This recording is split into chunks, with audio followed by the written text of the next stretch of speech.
And when we don't have a crystal ball, we don't know for sure. Mm-hmm. But the one thing I do know is that if you don't give it any attention or any verification, Mm-hmm. then you're going to be wrong more than you're right. Alex here with a Perspectives video on evaluating mental health.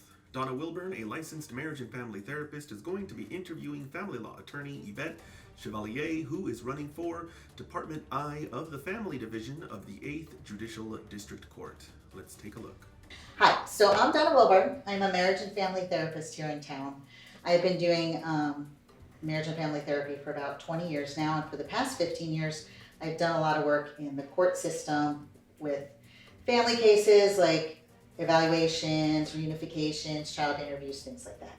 So even though I've worked in that arena for so long, when it came time for the judicial candidates out there, I had no idea who anyone is or what their position is on especially on mental health, right?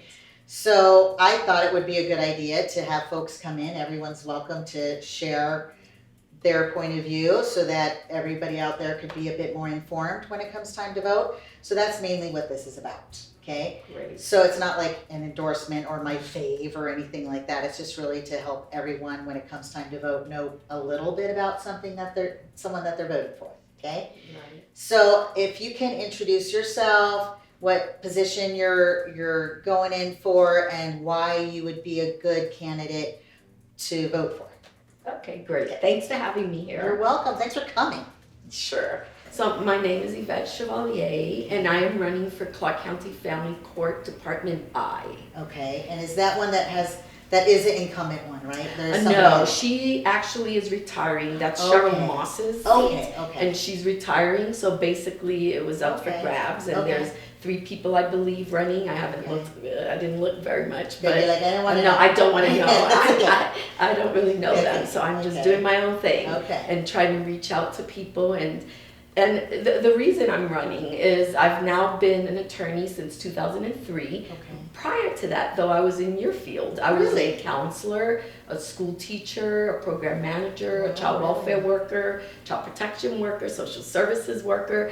I've moved to Nevada in 1981, and all of my career has been in the helping profession, one kind or another.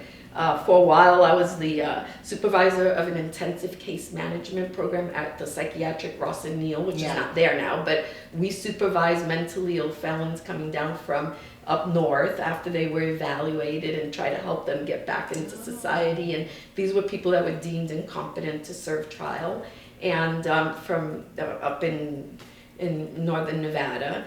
And so with all of that, and then having worked with many families, I thought I'd be a great judge. Yeah, you got a lot of experience in families. Great way to bring my career to a close, because I'm at the end of my career. I'm maybe a 2-term judge. So what is it, like phase 3?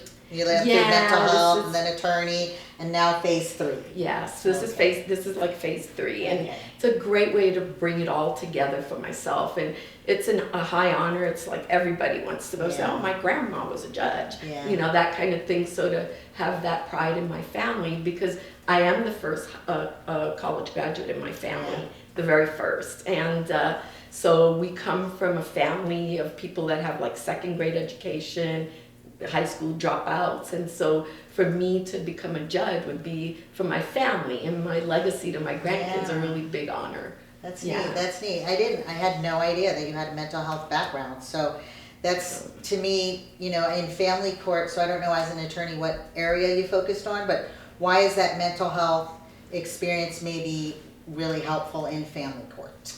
Well, I serve a lot of I'm Spanish speaking, and I serve a lot of the pro se people that go in. Let me pause for a second. What it's Yvette Chevalier, and that's French. No. Yvette Chevalier Lopez. Oh. I left the Lopez out. And Chevalier. Is she French? No, and then you're like, I'm Puerto Spanish Rican. speaking. I was born in Puerto Rico. Spanish is my first language. Okay. And so my years in Las Vegas has basically been serving the minority community in many ways, although I work for everybody. I do business law for wealthy people. Like Sí, es mi primer idioma. Oh, yes, it's my first language. My goodness. And so I have seen in my capacity as a teacher, a counselor, and also as a lawyer, a lot of family conflict. I've had family conflict in my own family. I've dealt with a lot of type of things in my lifetime, and being in the helping profession and being raised in a very poor single family home. I've been on my own since I'm 13. Oh, wow. No parents, alone. So just imagine a 13-year-old in the Bronx, New York by herself. Do you have kids? I do. I have a son who lives in Sacramento, and he has 3 boys. And I have a daughter, she lives in Oklahoma, and she has 4 girls and a boy that passed away.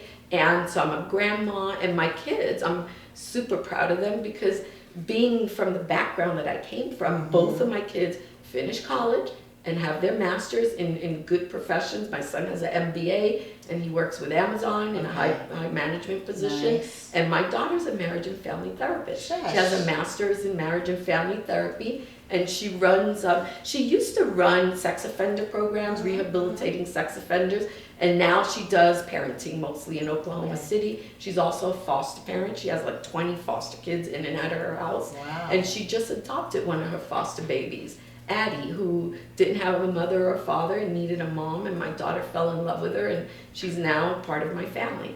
And So you have like your knowledge and exposure to many areas that, let's say, parties coming across your path, if you're on the bench, it sounds like you can relate to a lot of different types of people's experiences.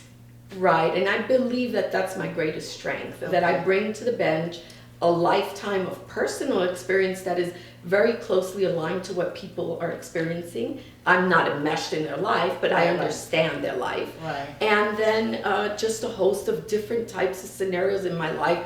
I've dealt with suicide, I've dealt with sex abuse, I've dealt with children involved in gangs and drugs and addiction and abuse and neglect and mental abuse, and also divorce and marriage and separations and annulments and whatever, religious conflicts. And so no one's going to be able to say, you don't know what it's like.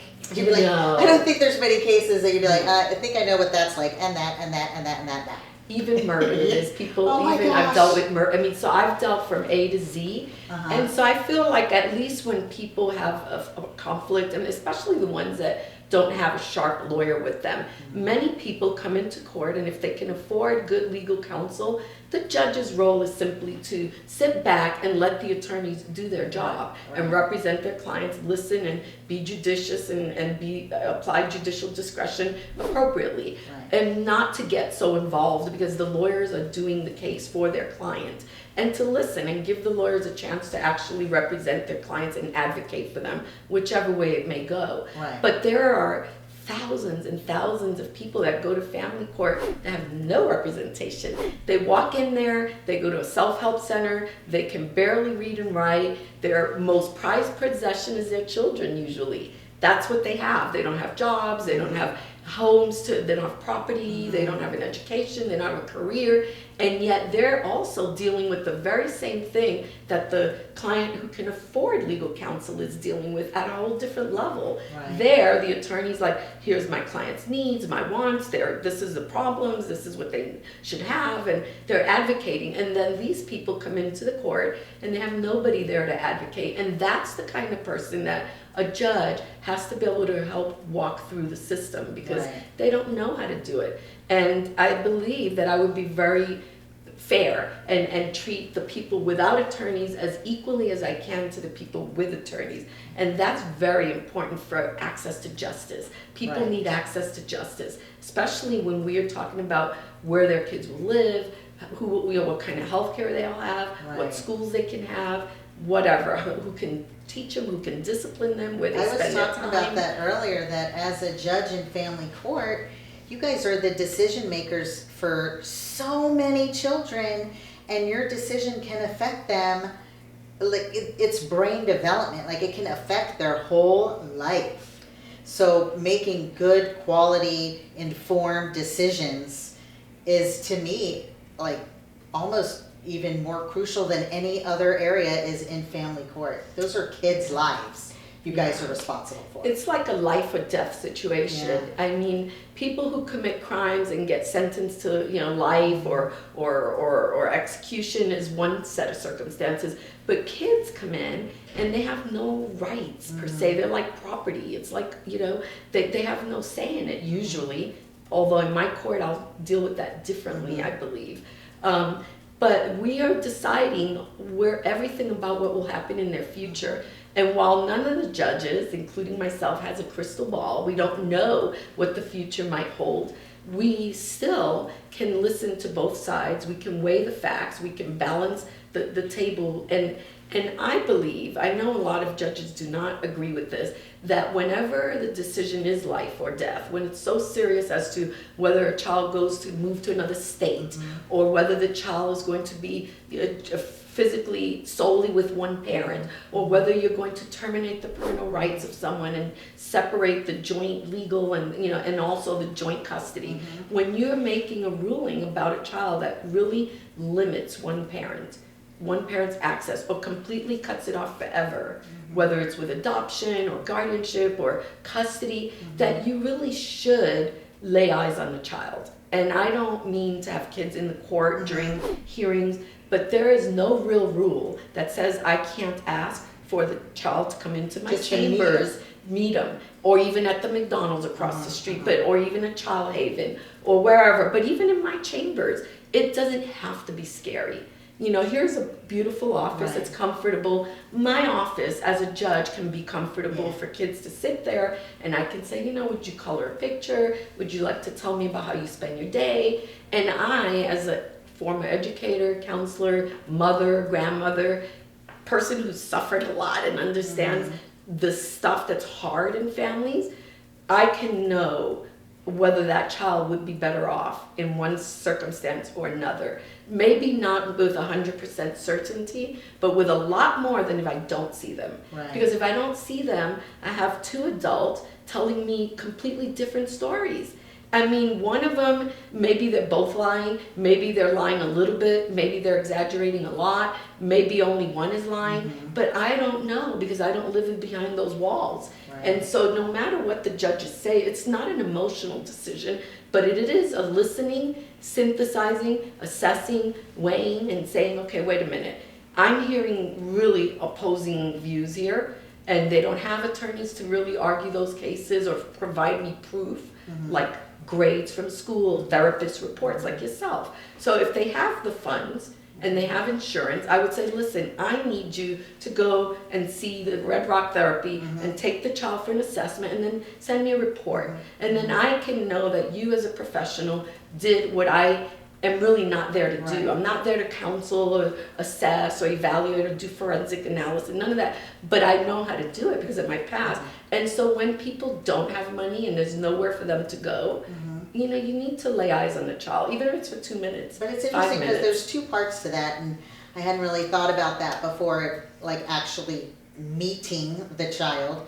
One is it's hard to really think personally about that child if you've never even seen them or met them, right? So it's not that it's like they're an object, but when you meet somebody, they become more real.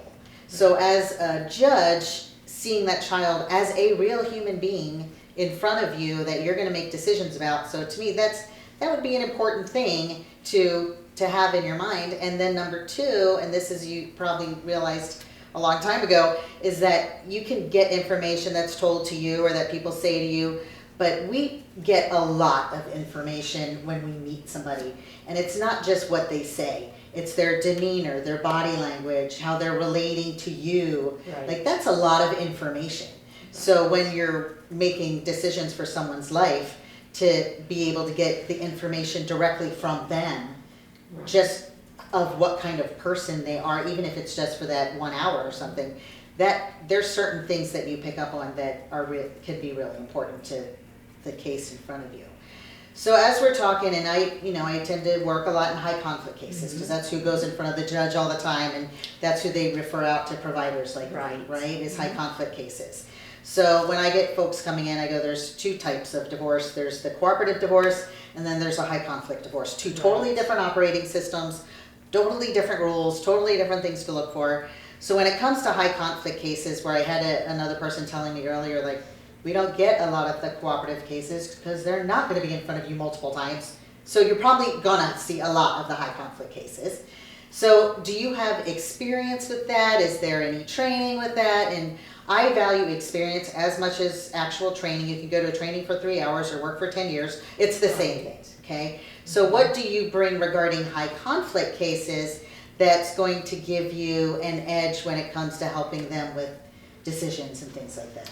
I think, first of all, I served the Nevada Supreme Court as a mediator for about 5 years. Okay. And although it wasn't involving divorces, it was involving people's homes, but you still saw Very a lot of conflict. very conflict. So I learned to listen and work with other parties and try to help people come up with brainstorm solutions and options and all of that good stuff. Okay. Also, I recently became a certificated mediator through the state bar mediation So you're a program. certified mediator. Right, I'm a Okay. well, they call them certificated because Nevada doesn't have a certification. Oh, okay. So we're certificated Okay. mediators, but I have a full mediation training that's, gave me a foundation. And most of the people there were judges or family lawyers or lawyers that deal with high conflict situations. And we studied for a whole week together and brainstormed and did lots of practice mediations with high conflict circumstances and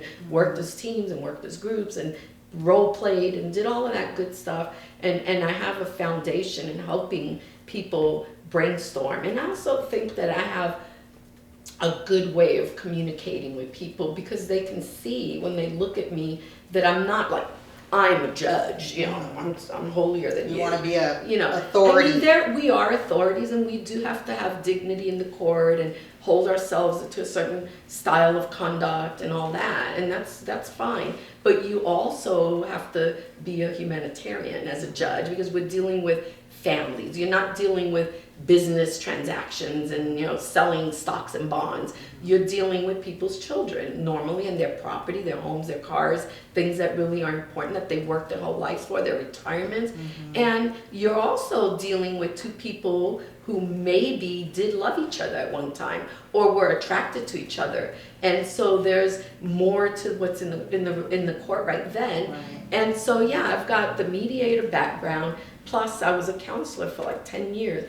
And I listened to all sorts of stories. I did a lot of the parenting programs for the Clark County School District, and mostly I worked with domestic violence victims. I was on the TADC Safeness Board for about 6 years. I was a chairperson and on the State Welfare Board for about 8 years. This is all in my past. Right. But in my capacity working with domestic violence and listening to women, I've done immigration law and U visas and visas for people that are abused and neglected, and so I've learned to pick up on body language and to pick up on what people are saying, and also to help redirect them, because the court is not the place to play out this big theater and drama. It's that we don't have time for that. On the other hand, I vow, if I win as a judge, to give everybody, even if it's 5 minutes to say their thing, because that takes it off their chest. Right. That gives them a chance to tell their story. Right. And even though we're not there to deal with all these accusations and this conflict, if you give someone a chance to tell their story, you can find out what's the most important part of their story if you make it short. And then you can redirect them into, okay, you're gonna get divorced, this is how we need to proceed here, this is what we need to do, and make it a we and make it more cooperative. Right. It can be adversarial, it can be high conflict, but at the end of the day, if there are children involved, I'm a grandma, so I use a little bit of guilt, like, hey, these are children. These are people you brought into the world. Right. You got to work with on their behalf. Right. You can hate each other. I don't really care. But let's talk about your kids here for a minute and change the focus, redirect the anger, redirect the past, redirect everything to what's really important at that moment, which is, are we going to get a divorce? Yes or no? Do you really want a divorce?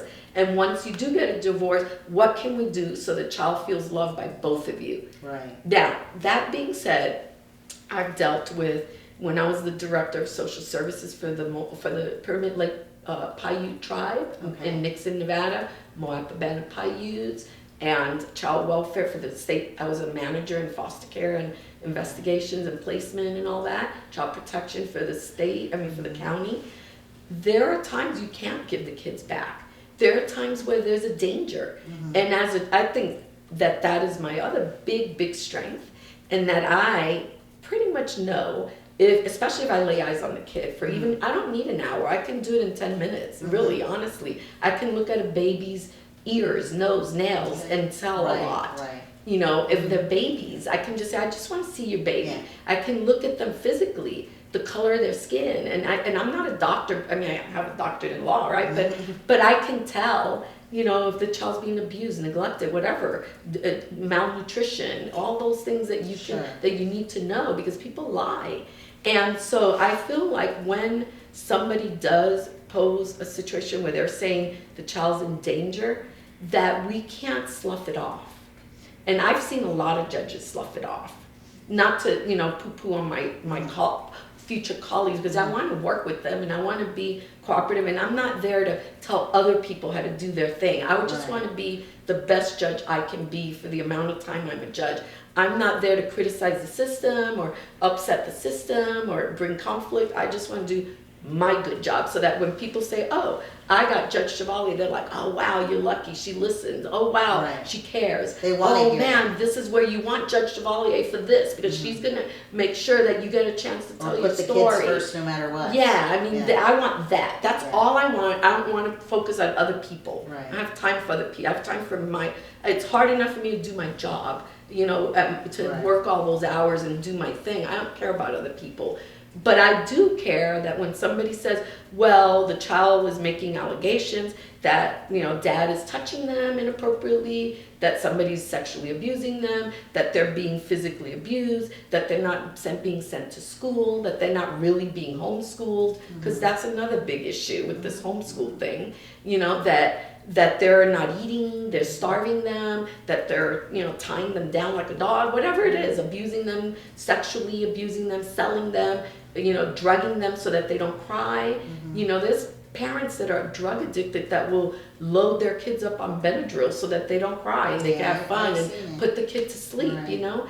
And so that's the kind of judge, I want to be attentive to that. Because a lot of times I've seen judges So go, you're well, not it going to doesn't dismiss matter. it, is what you're saying. You're not just going to be like, never. yeah, right. No. And I could still make a mistake. I've seen judges make a call thinking the family's safe, return the children, and the children end up dead. But so we're not, you know, we're not God, and we don't have a crystal ball. We don't know for sure. But the one thing I do know is that if you don't give it any attention or any verification, then you're going to be wrong more than you're right. And that's it. So at least try. Yeah, you need to at least, you know, like you know, Ronald Reagan used to say, trust but verify. And so when I hear this is stuff going on, I want to make sure I'm going to take my time and say, listen, I can't make a ruling. I need you to take your kid to a therapist, bring me a report. Now, I've seen people say that. Judges go, look, you got to go get an evaluation. But the problem is, some people don't have health insurance that covers it. Some health insurance won't do that type of evaluation. Some people can't pay $4,000 or $5,000 for a thorough psychological evaluation of a 5-year-old, or of each other, or whatever the case may be. So someone's like, well, they're doing these things, but there's not a strong mental health service for these people that are, you know, schizoaffective or bipolar or personality disordered or whatever. It's resources. We have low resources. Yeah. So here's the thing, as a judge, I'm not going to provide counseling from the bench, and I'm not going to do therapy from the bench, but I'm going to try to work with people like you so that I can get you guys to do like pro bono cases once or twice a year.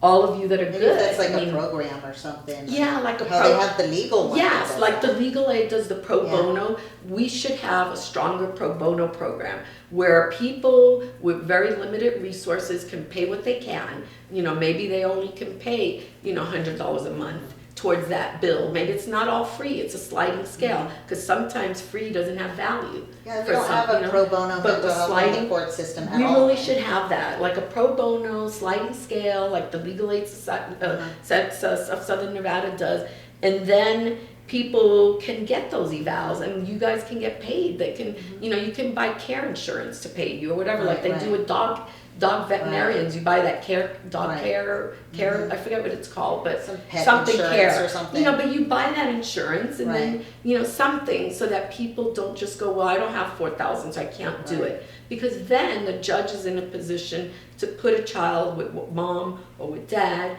and then not really know if any of what was said is true or not true. And then a few years down the line, that kid, suffers greatly, and their entire life has changed, and it's not for the better. And if you would have stopped and given some attention to what was happening there, and try to find a resource. I'm not going to give therapy, but I would be so nervous in your position if I tried to do that with very little information.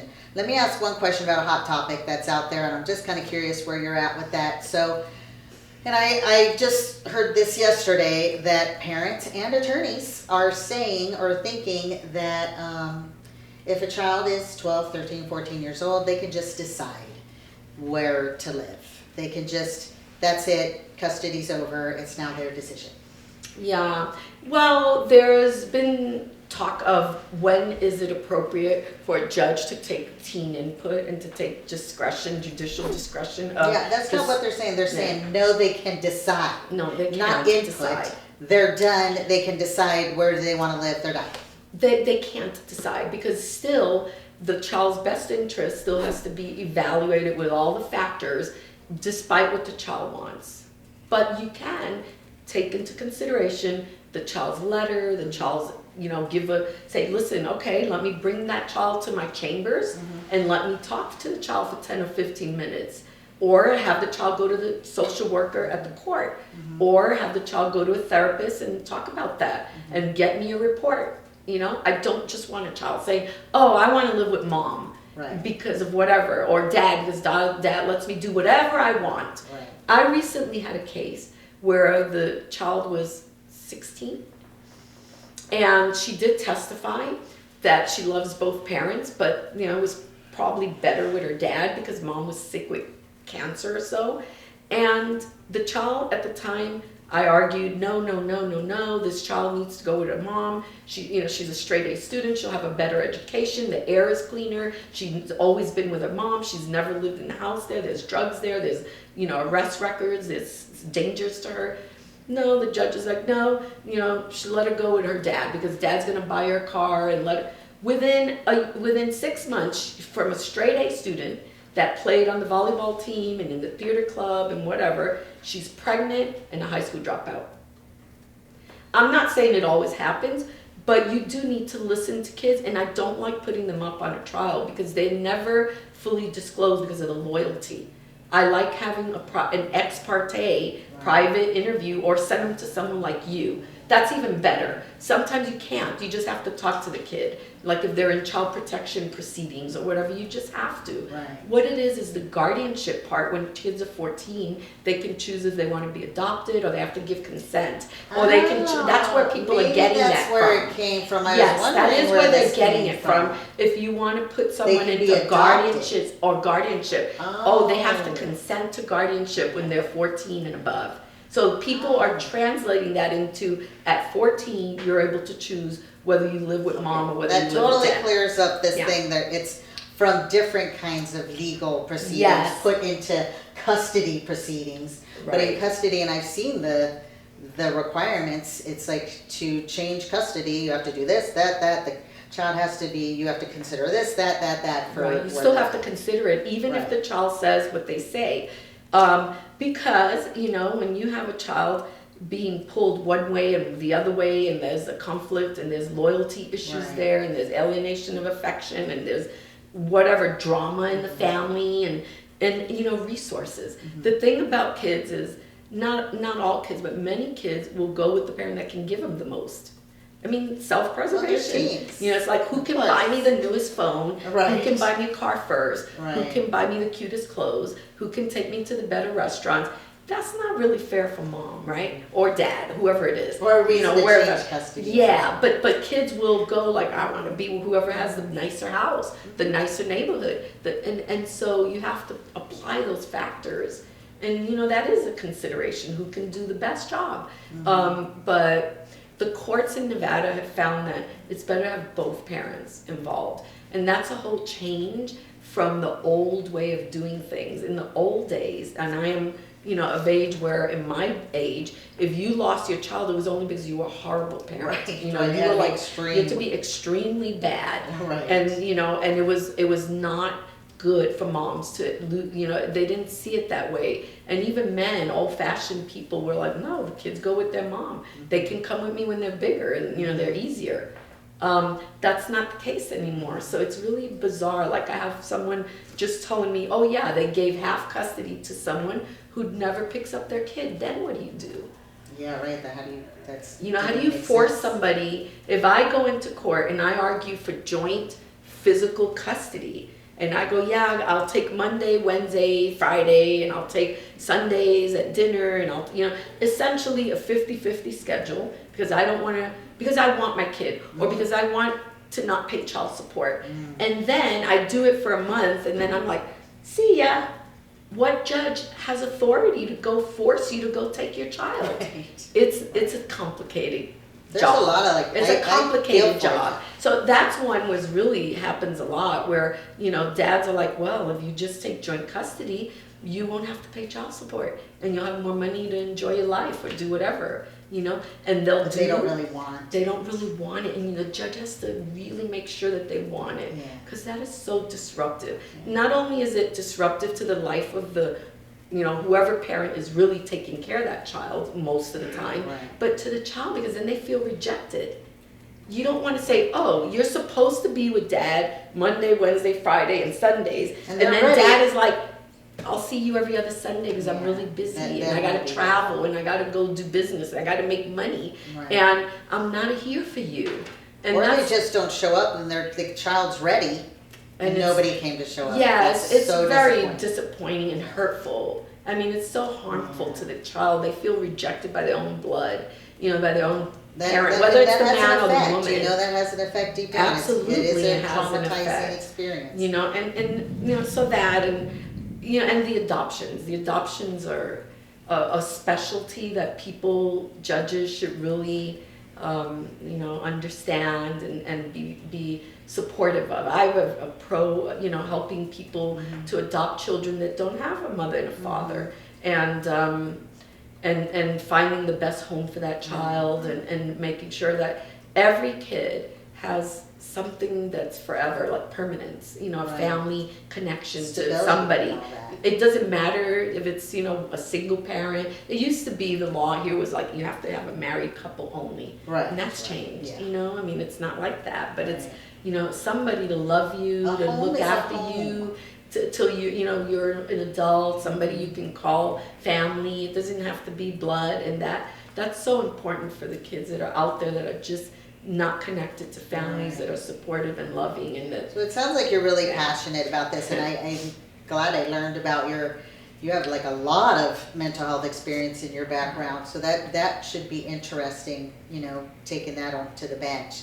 So if someone has any questions after this or wants to contact you and talk to you about, let's say just your perspective on something, how could they get in touch with you?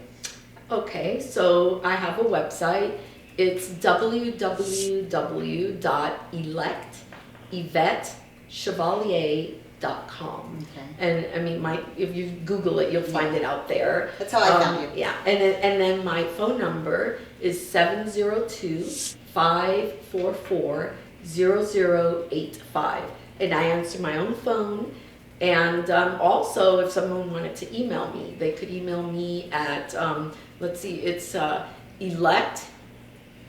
it's Chevalier 4, the number 4, family court at gmail.com. Okay. Chevalier, the number 4, family court at gmail.com. Okay. Yeah, I've got a bunch of emails, but that's the one where it was so good yeah. talking to you. Like I feel like we can talk about this subject a lot, and I put a lot of hope into the system and changing the system and improving the whole system for these families. I think change is starting to happen. So hopefully we can all, work together and Yes, change what needs to be absolutely. Well, I'm changed. giving it my best effort, and I've always worked for the children and families of Nevada, and I'll continue to do so long as I live in this state. So thanks so much. Thank for you. coming to It's talk been to so me. nice to meet Nice you. to meet you too.